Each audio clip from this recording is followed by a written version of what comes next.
So when I was the Chief Technology Officer at Aztec, we were creating these reports every day, diagnostic reports, and at the bottom of the report it would say, take the car for a test drive. Well, the problem was we were never telling anybody how to take a test drive, what to do during the test drive, or even document the test drive.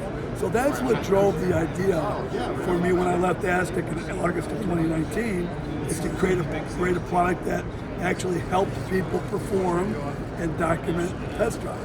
So that's how we came about with Test Drive Copilot. So back in September 2019, we started development of the product, and then at CIC in January of 2020, we introduced it to the industry, basically got a standing ovation. And then in February we were going to launch, and we all know what happened in March of 2020, COVID. So fast forward to 2022, 2 weeks ago, Opus, the booth I'm in, acquired our company, and we come to SEMA, and we're a finalist in the Launchpad competition.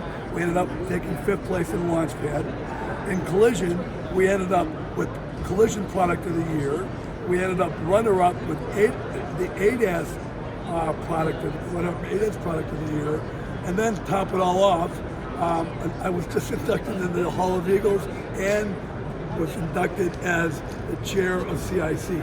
So, what a week! It's the most unbelievable week I've ever had in my career.